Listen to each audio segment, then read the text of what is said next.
વાપીમાં ધોધમાર વરસાદથી પાણી ભરાયા છે। નીચાણવાળા વિસ્તારોમાં પાણી ગરકાવ થયા છે। દુકાનોમાં પાણી ભરાતા વેપારીઓને મુશ્કેલીનો સામનો કરવો પડી રહ્યો છે।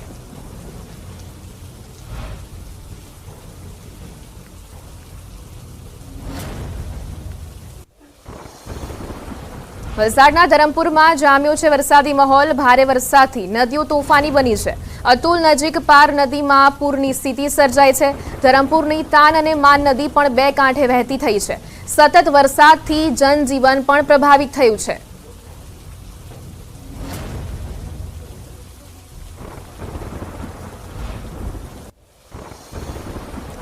વલસાડ જિલ્લાના તમામ તાલુકામાં ધોધમાર વરસાદ। ધરમપુર અને કપરાડાના અંતરિયાળ વિસ્તારમાં ભારે વરસાદી માહોલ જામ્યો છે।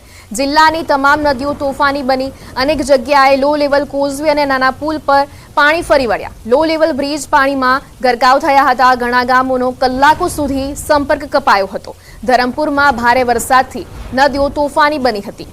કપરાડામાં પણ ભારે વરસાદી માહોલ છવાયો છે। કોચરવા અને વાંકાચને જોડતા રસ્તાના કોઝવે પર ખાડીના પાણી ફરી વળ્યા હતા। કપરાડા અને અંભેટી નજીક કોલક નદી પરનો કોઝવે પર પાણી ફરી વળ્યા। ધરમપુર અને કપરાડાના ભારે વરસાદથી 40થી વધુ રસ્તાઓ પર વાહન વ્યવહારને અસર પહોંચી છે। કોઝવે પરથી પાણી પસાર થતા જીવને જોખમમાં મૂકતા લોકો જોવા મળ્યા હતા। પાણીના ધસમસતા પ્રવાહમાં પણ લોકો જોખમી રીતે કોઝવે પાર કરતા દ્રશ્યો જોવા મળ્યા છે।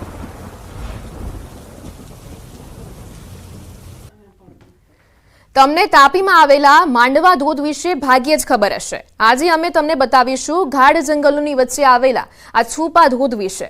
ડોલવણના ચુનાવાડી ગામના રહણિયા ડુંગર પરથી અંદાજે 50 ફૂટ ઊંચેથી પડતો આ ધોધ હાલ વરસાદી માહોલમાં 16 કળાએ ખીલી ઉઠ્યો છે।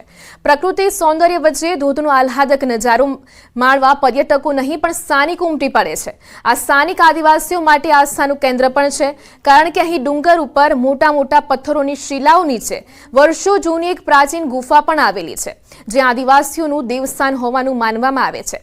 વર્ષોથી અહીંના આદિવાસીઓ પવિત્ર શ્રાવણ મહિનામાં તેમજ શિયાળામાં નવો પાક આવ્યા બાદ પૂજા અર્ચના કરવા માટે આવતા હોય છે। અહીંયા આવવા માટે રસ્તો નથી, તો પગદંડી રસ્તો તરીકે ઉપયોગ કરવામાં આવે છે અને અમને એમ ચાલતા પણ આવવાની મજા આવે છે। અને આ દર ચોમાસામાં આવી રીતે ખીલી ઉઠે છે, જે આજુબાજુના ગામોથી અમુક લોકો ફરવા આવે છે, પણ રસ્તા ના હોવાના કારણે આ પ્રવાસીઓ લોકો અહીંયા આવી નથી શકતા અને જે જાણીતા છે એ લોકો આવે છે। આ રહણિયા ડુંગર અમારે એવી રીતે ઓળખાય છે કે અંદર એક ગુફા આવેલી છે। એમાં લોકો દૂર દૂરથી આવે છે અને બધા માને છે, જેવી રીતે માને એનું કામ સફળ થાય। એને અમારે સાક્ષાત પણ જોવામાં આવેલું છે। અમારા આદિવાસીઓ વર્ષોથી પરંપરાગત પૂજવા જાય છે અને ત્યાં ગુફામાં આવેલા દેવોને આખા વર્ષ દરમિયાન જે ખેતી કરીને જે ઉપજ થાય છે ત્યારબાદ એ દેવોને ચડાવવા માટે જવામાં આવે છે। અને એ ડુંગર પર ખૂબ સરસ નાના નાના ઝરણા આવેલા હોય છે અને એ નાના ઝરણાઓ ભેગા થઈને એક ખૂબ સરસ મજાનો માંડવા ધોધ આવેલો છે। રહણિયા ડુંગર પર અહીં મધ્યમાં પથ્થરોની શિલા વચ્ચે કે આદિવાસીઓનું દેવસ્થાન પર આવેલું છે। અહીં જોઈ શકો છો દ્રશ્યમાં કે આ ડુંગરની એક મધ્ય ભાગમાં એક ગુફા આવેલી છે, જ્યાં વર્ષોથી અહીં આદિવાસીઓનું દેવ બિરાજમાન છે।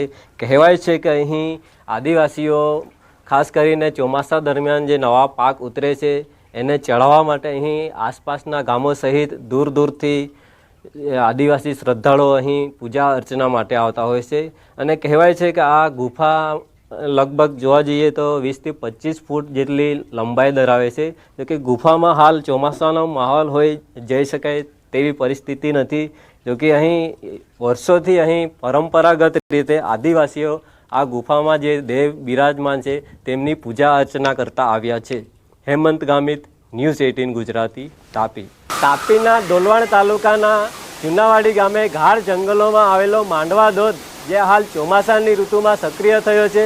દ્રશ્યમાં સીધો બતાવવાનો પ્રયત્ન કરીશ કે આ માંડવા ધોધ છે, જે રહણિયા ડુંગર પરથી નાના નાના જે ઝરણાઓ વહે છે એમાંથી આ માંડવા ધોધ નિર્માણ પામે છે।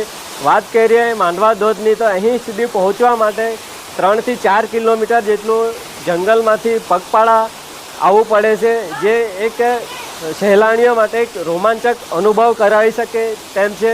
જોકે આ માંડવા ધોધ હાલ સુધી બહુ જાણીતો છે, ત્યારે અહીં ખાસ કરીને સહેલાણીઓ અહીં આવતા નથી. જોવા જઈએ તો આસપાસના ગામના લોકો જ અહીં ધોધને નિહાળવા માટે આવતા હોય છે. હેમંત ગામિત, ન્યૂઝ 18 ગુજરાતી, તાપી. વલસાડ જિલ્લાના કપરાડા તાલુકામાં મુશળધાર વરસાદ, તમામ નદી નાળાઓમાં પૂર જેવી પરિસ્થિતિ સર્જાઈ છે. કપરાડાના રાંધા અને કાઉચા ગામ વચ્ચે તુલસી નદી ગાંડીતુર બની. નદીના પાણી કોઝવે પર ફરી વળ્યા. બોરલ ગામ નજીક કોલક નદી પર કોઝવે પાણીમાં ગરકાવ થયો. બંને તરફના ગામોનો સંપર્ક કલાકો સુધી ખોરવાયો.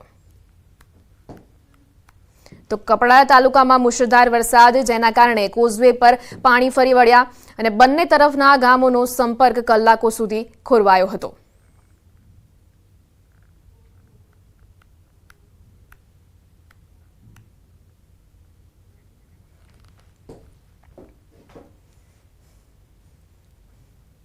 આગળ વાત કરીએ અમરેલીની, તો સફાઈ કામદારોના ધરણા યથાવત છે. છેલ્લા 12 દિવસથી સફાઈ કામદારોના ધરણા છે. સફાઈ કામદારોએ પાલિકાનો ઘેરાવ કર્યો છે. કોન્ટ્રાક્ટર પ્રથા નાબૂદ કરવાની માંગ કરી રહ્યા છે. સાંજ સુધી નિર્ણય કરવાની ચીમકી ઉચ્ચારી છે. નિર્ણય નહીં કરે તો ઉગ્ર આંદોલનની પણ ચીમકી ઉચ્ચારી છે. તો સફાઈ કામદારો ધરણા પર ઉતર્યા છે અને તેમને પાલિકાનો ઘેરાવ કર્યો છે. કોન્ટ્રાક્ટર પ્રથા નાબૂદ કરવાની માંગ કરી રહ્યા છે. સાંજ સુધી નિર્ણય નહીં આપે તો આંદોલનની ચીમકી ઉચ્ચારી છે.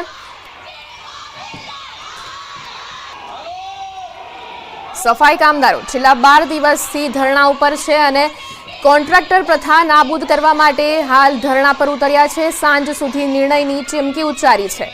નિર્ણય નહીં તો ઉગ્ર આંદોલનની ચીમકી.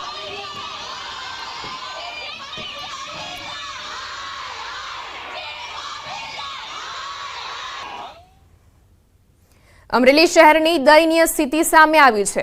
અમરેલી પાલિકા અને સફાઈ કામદારોની વિવિધ મુદ્દે લડાઈ ચાલી રહી છે.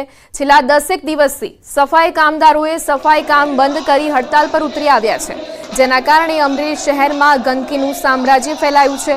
અમરેલી પાલિકાના 200 થી 300 સફાઈ કામદારો વિવિધ માંગો સાથે પાલિકા પરિસરમાં છેલ્લા 10 દિવસથી ધરણા પર બેઠા છે. ચોમાસામાં રોગચાળો ફાટી નીકળવાનો ભય ફેલાયો છે. કામદારોએ આંદોલનને વધુ ઉગ્ર બનાવવાની ચીમકી ઉચ્ચારી છે. સફાઈ કામદારો હડતાલ પર ઉતરી આવતા નગરપાલિકાના સત્તાધીશો પણ મૂંઝવણમાં મુકાયા છે. સફાઈ કામદારોના 10 દિવસથી ધરણા. હાલ સફાઈ કામદારોએ આંદોલન વધુ ઉગ્ર બનાવવાની ચીમકી ઉચ્ચારી છે અને રોગચાળો ફાટી નીકળવાનો શહેરમાં ભય ફેલાયો છે. સફાઈ કામદારો 10 દિવસથી ધરણા પર બેઠા છે. લોકો જે અમારી એજન્સીમાં કામ કરે છે તે હડતાલ ઉપર છે. આ ઉપરાંત જે નગરપાલિકાના રોજમદારો અને કાયમી કર્મચારીઓ કામ કરી રહ્યા છે તેઓ હડતાલમાં નથી. અમારા કુલ 96 કર્મચારીઓ જે કાયમી છે તેઓ કામ કરી રહ્યા છે. આ ઉપરાંત ડોર ટુ ડોરનું કામકાજ અમે એજન્સી મારફત કરાવી રહ્યા છીએ. નગરપાલિકા પોતાના ફરજિયાતોને સાચવવા માટે કોન્ટ્રાક્ટ પરથી વાલ્મીકી સમાજનું શોષણ કરે છે અને માત્ર ને માત્ર 130 કે 40 રૂપિયા વેતન આપે છે. જે સફાઈ કામદારો છે તેને કોન્ટ્રાક્ટ પ્રથા બંધ કરીને લઘુત્તમ વેતન ધારા મુજબ રાખવામાં આવે. બીજી માંગ છે કે જે 40 વર્ષથી અમરેલી નગરપાલિકાનું સેટઅપ ખાલી હોય તે સેટઅપ ભરવા માટેની અમે દરખાસ્ત કરવાની વાત કરી છે.